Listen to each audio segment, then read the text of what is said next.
ভারত ও পাকিস্তানের সাম্প্রতিক সংঘর্ষের আঁচ এবার পৌঁছে গেছে ইউরোপেও।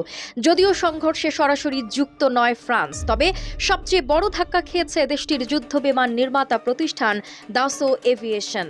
ভারতের 3টি রাফাল ভূপাতিত করার দাবি করছে পাকিস্তান সেনাবাহিনী। আর এমন খবরেই মাত্র কয়েক ঘন্টায় দাসো এভিয়েশনের শেয়ারে নেমেছে ধস, দরপতন হয়েছে 6% শেয়ারের।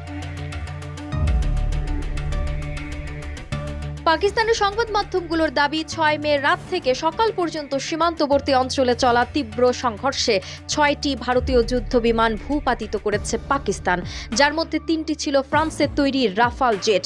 হামলায় পাকিস্তান বিমান বাহিনী অত্যাধুনিক ক্ষেপণাস্ত্র ব্যবহার করে ভারতীয় রাফাল জেটগুলোকে ভূপাতিত করে বলে দাবি করছে পাকিস্তানের সামা টিভি। যদিও ভারত কিংবা ফ্রান্স কেউই এই দাবির কোনো নিশ্চয়তা দেয়নি।